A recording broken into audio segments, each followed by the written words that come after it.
Қашаған Каспий теңізінің Қазақстандық бөлігінде орналасқан әлемдегі ірі мұнай және газ кен орны. Қашаған соңғы 40 жылда табылған әлемдегі ең ірі кен орны. Кен орнының коллекторы Каспий теңізінің солтүстік бөлігінде теңіз түбінен 4200 метрдей тереңдікте жатыр. Кен орнының қоры 913 миллиард баррель мұнайды құрайды. Міне осы Қашаған төңірегінде жайсыз әңгіме көп екен.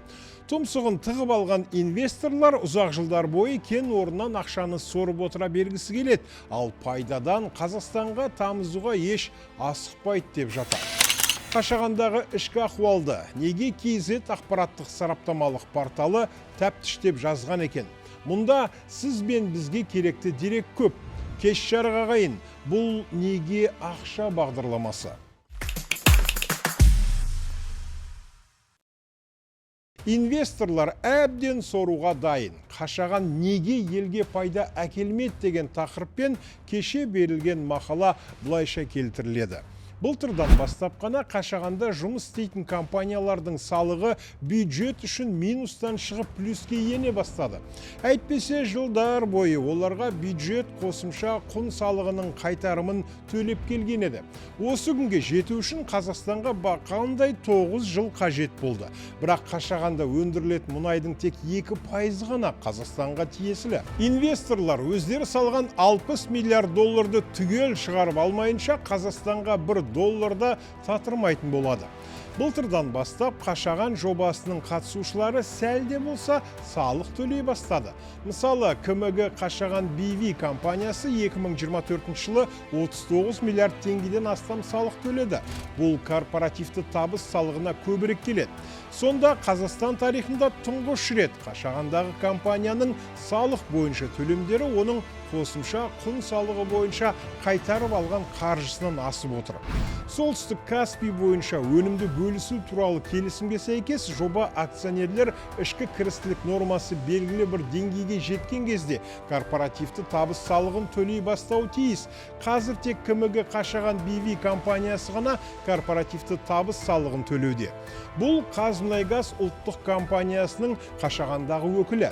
Ал сонда Shell Қазақстан Development BV, Total Energy CP Қазақстан, Egypt Caspian SEA BV, ExxonMobil Қазақстан сынды шетелдік акционерлердің ішкі кірістілік нормасы қашан салық төлейтін деңгейге жетеді. Әзірге бұл шетелдік компаниялар тек бюджеттен қосымша құн салығын қайтарып алумен айналысып келеді. Мысалы, Shell Қазақстан Development BV 2024 жылы Қазақстаннан 8 миллиард теңге, Total Energy CP Қазақстан 7,19 миллиард теңге қайтарып алған.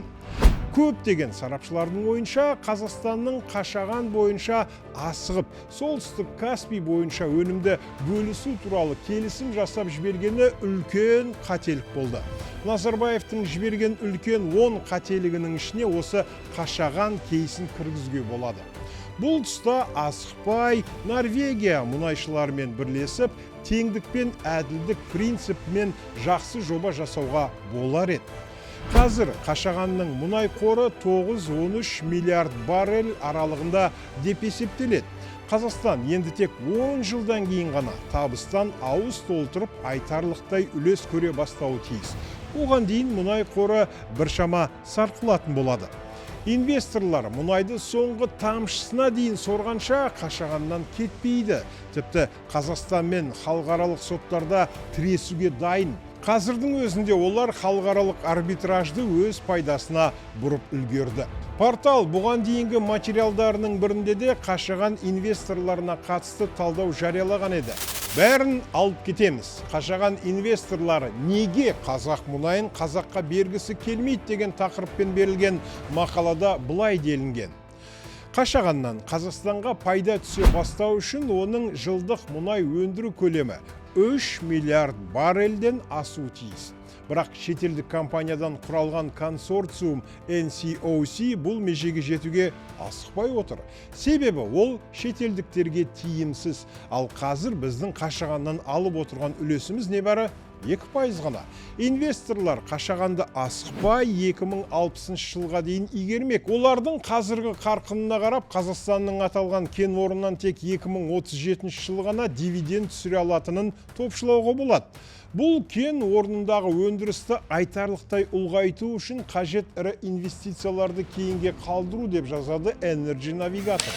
Инвесторлардың көзқарасы бойынша бұл тәсіл өте қисынды болып көрінеді, өйткені олар осылайша жобадан ұзақ уақыт бойы қаржы алып отырмақ.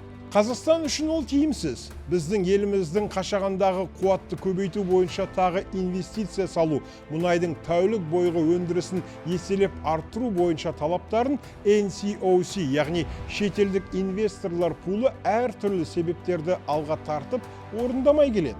CNN агенттігінің мәліметінше Қашаған ең қымбат энергетикалық жоба. Оның инвестициялары 60 миллиард доллардан асты, бірақ салық төлемдері өте төмен деңгейде қалып отыр. Неліктен? Себебі Қашаған өнімді бөлу туралы келісім арқылы жұмыс істейді. Инвесторлар шығындарын қайтармайынша, немесе Қашаған 3 миллиард баррель мұнай өндіруге жеткенге дейін Қазақстанның ондағы үлесі 2% болып қала береді. Инвесторлар мұнай өндірісін ұлғайтса, шарт бойынша 3 миллиард баррель көлемі келісіндегі өнімді бөлу мерзімінен ерте келетін болады.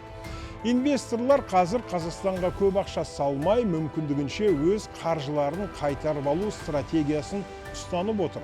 Консорциумның құрамына әлемдегі ең ірі және анағұрлым тәжірибелі 7 энергетикалық компания кіреді. Олар 16,88% бен Қазмұнайгаз, 16,81% бен Eni, 16,81% бен Shell, 16,81% бен ExxonMobil, 16,81% бен Total, 8,33% бен CNPC және 7,56% бен Inpex компаниялары.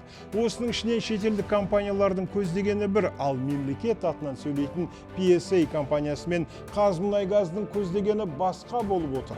Шетелдіктер табысты асықпай сормақ, біздікілер күткісі келмейді. Оларда табысты бөлуге қатысқысы келіп отыр. Арнайы сіздер үшін неге ақша бағдарламасы? Құрметті көрермен, YouTube арнамызға жазылып, осы мәселе жайлы пікір қалдыра отырыңыздар.